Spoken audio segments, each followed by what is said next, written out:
Hello again, welcome back to my craft room. I'm back with another project with the Close to My Heart Cricut Art Philosophy cartridge. Today I want to show you how to make these cute little rolled roses that I used on my layout that's posted on my blog today. These are really easy to do, but if you know a few extra little tricks, they can look way more realistic than if you just roll them up and try to be done with it. Alright, the rose that I chose that looks more realistic is this one right here on page 68.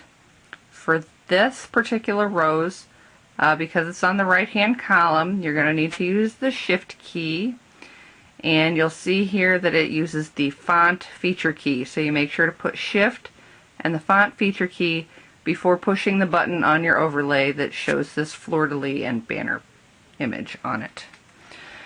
I went ahead and cut mine at some larger sizes today than what are on my layout so that you could better see what it is that I am doing. These are cut at 3 inches, and when they're cut, this is what you have. It's just a flat looking thing. This particular paper is from Authentique. Everything else I'm using today is a Close to My Heart product. And like Close to My Heart cardstock, this paper has a white core, so this has a white edge. On my layout, I liked that look. It kind of went with the paper, so I left it plain. But if you don't want that white edge to show, and you want to add a little extra dimension, all you need is some coordinating ink. In this case, I'm choosing Smoothie. It seems to match pretty well.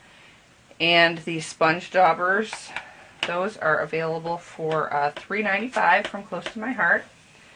And all I would do is just quick whip it along the edges, and you don't have to get all the way down in those little corners. Just go around there. Now the best part, the best thing to do for the more realistic look is to give these petals some curl. The easiest way I have found to do this is to place your front side down, and I am just using the little packing material that comes in a package of stamps from Close to My Heart. Every time you get a set of stamps, they are packed in here with this cushion behind them. It makes it easier to get a good stamped image because it has just a slight bit of give. If you don't have something like this, an old mouse pad works terrific. So you're going to place that face down.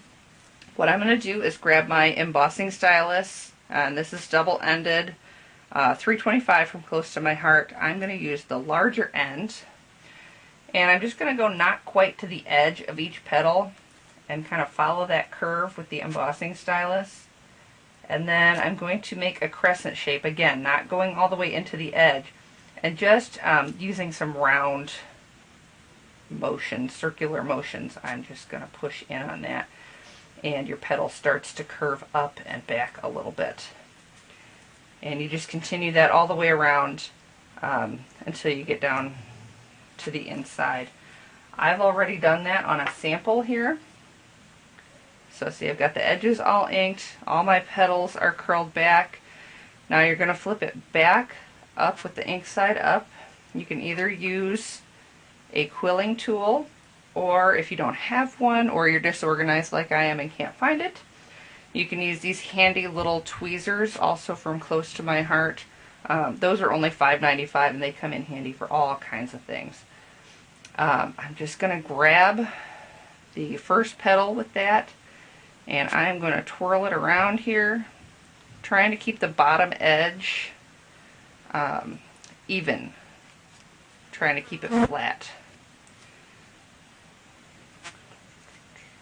You're just going to keep on wrapping, and I just try to go make it kind of tight. I'm going to take it off of here now, because once you get to a certain point, sometimes it's kind of hard to keep control of it.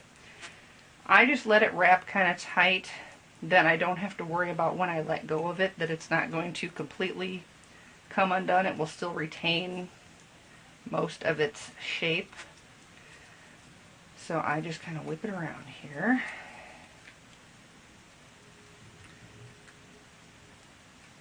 Okay, and when I get down there, I'm just going to let it go and let it kind of spring open. I'm going to grab my roll of glue dots, You can also get these from Close to My Heart. It's $7.50 for this great big box. And we're just going to push a glue dot right into the center of that large middle piece. And I'm just kind of going to pop it on there kind of loosely, push down in the center so that's in that glue dot. And then I'm just going to use my fingers and kind of manipulate those petals that I curled with my tool and fold them back. And the larger the flower, the easier this is to do. With smaller flowers, I will simply like grab the whole thing in my hand and just kind of smush it. And that usually gives you a little bit more of a distressed look. So if you want nice pretty ones, it's going to take longer with a smaller flower. But these bigger ones are not a real big problem. And while you're doing this, if any of your paper rips, I know a couple of my petals are tearing in places just because I didn't get it loose enough in the center. I had it kind of tight, more like a natural flower. But that's not a problem with that white showing, because you know petals in nature are not perfect. They rip. So you can always just come back after you're done here with your little sponge dauber and then just sponge over that white to kind of hide it. And the tears look totally natural. So there you have it.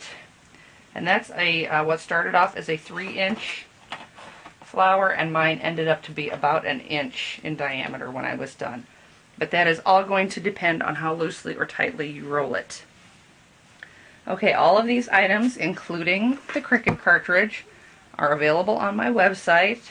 That's at www.ctmh.com/Lori Brown, LORIBROWN.